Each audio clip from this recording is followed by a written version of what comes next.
Sveiki! Su jumis Marija Glorija iš gerovės-institutas.lt. Šiandien norėjau jums užduoti klausimą. Ar kada nors susimąstėte, kokia yra minčių galia iš tikrųjų? Apie žodžio galią galbūt jau esate girdėję. Ar ne, kai mes maži būdavom, tėveliai visada sakydavo negražiai nekalbėk apie savo draugą, ar ne, draugam jeigu pasakydavo kokį nors negražų žodį, atsisukdavo ir sakydavo, ką ant manęs pasakė, ant savęs pasisakėjai. Aš dažnai girdėdavau taip pat tiesiog pasakymą, kad blogas žodis gali nužudyti žmogų. Iš tikrųjų, kartais taip yra, kai mes kažką pasakom iš pykčio, kažkam tai gali būti paskutinis lašas, dėl ko galbūt jisai nutraukia savo gyvybę. Žodžio galią mes daugiau mažiau įsivaizduojame turinčią. O kokia yra iš tikrųjų minčių galia mums? Daug žmonių bandė išsiaiškinti šitą faktą. Tačiau mokslininkas japonas Masaru Emoto sugalvojo, kaip tai patikrinti realiai. Jisai padarė eksperimentą su vandens kristalais.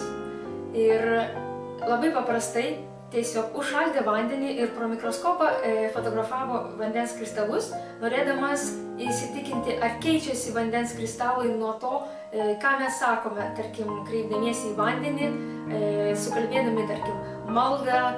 Jisai net paprasčiausiai į kompiuterių užrašytą gražų žodį meilė, ačiū, dėkingumas užklijuodavo ant stiklinės vandens ir po to nufotografuodavo tos kristalus. Ir iš tikrųjų vandens kristalai su šiais žodžiais būdavo taisyklingos formos, gražus, iš tikrųjų nuostabus.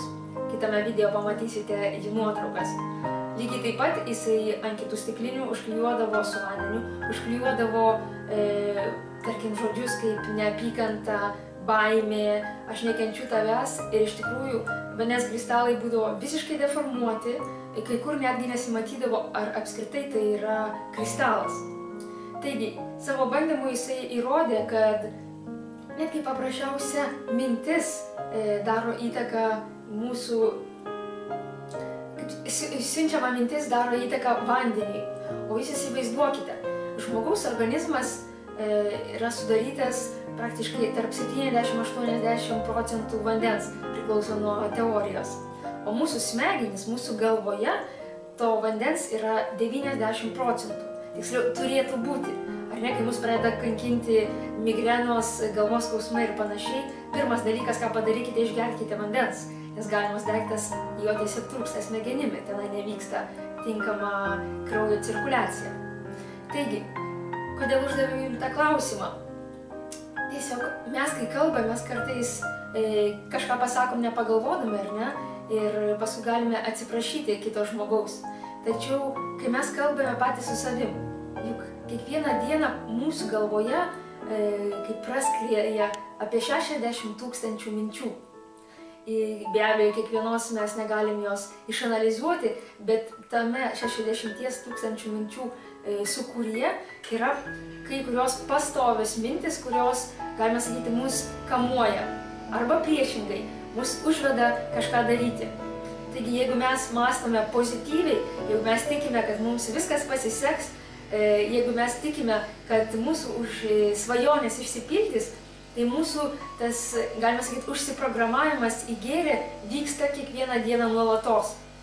Tačiau yra ir priešingas variantas arba efektas. Ar ne, jeigu mes nuolat galvojam, kad mums nepasiseks, kad mes esame nevykėliai, kad tai, ką mes sugalvojam, yra absoliuti nesąmonė, ką žmonės apie mus pagalvos, ir visa tai pritraukia tą blogį, galima sakyti. Ir iš tikrųjų, jeigu prisimintume šitą Masaru Emoto padarytą bandymą su vandeniu, jeigu paprastas lapelis užklijuotas ant stiklinės daro tokią didelę įtaką vandeniui, tai kokią milžinišką įtaką mes patys savo darome mūsų minčių pagalba. Iš tikrųjų, pagalvokite. Jeigu norite kurti savo gražų gyvenimą, jeigu norite matyti savo svajonės išsipildant, jeigu norite tapti tuo, ko svajojate nuo pat vaikystės, tai keiskite mąstymą.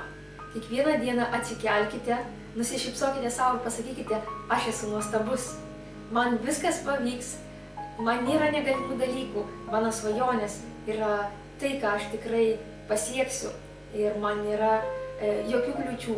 Tiksliau, jeigu jos atsiras, aš jas įveiksiu. Taip? Ir pamirškite visus nuogastavimus. Jeigu atsiranda tos mintys, blogas mintis, ar ne, kurios nenori, jos atakuoja mus, jūs tiesiog galite atsiriboti nuo jų. Nes mintys, kurios sukasi galvoje, nėra mes patys. Mintis ateina, galima sakyti, spontaniškai, ar ne? 1, 2, 1, 2, 1, 2 ateina, bet tai, kas mes, tai mes patys ir nusprendžiame. Jeigu mes pasiliekame negatyviose mintyse, tai mes ir formuojame save negatyvų. Negatyvų požiūrį visų pirma savo paties, savęs paties. Jeigu mes susikoncentruojame į geras mintis, mes kūrėme save pozityvų, gerą. Taigi, aš taip pat sugalvojau patikrinti šitą žodžių įtaką vandeniui ir pasiėmiau tą Emoto pasiūlytą paprastesnį eksperimentą su ryžiais.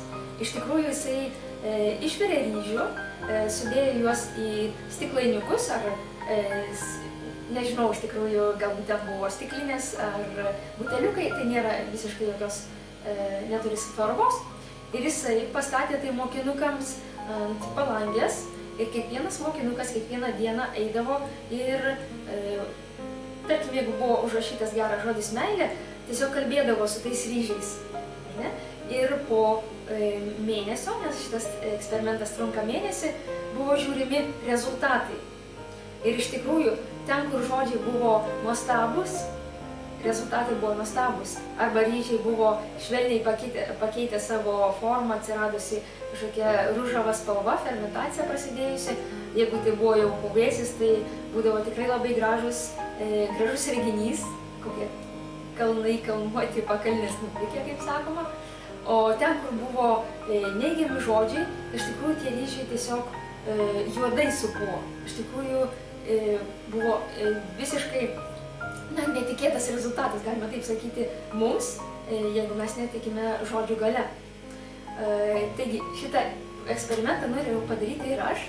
Rytoj pasikviesiu jūs pas save į virtuvę ir pradėsim šį 30 dienų eksperimentą, bandymą, kuriuo taip pat noriu įsitikinti ir parodyti jums, kad žodžiai, taigi tuo pačiu mūsų ir mintis, daro mums milžinišką įtaką.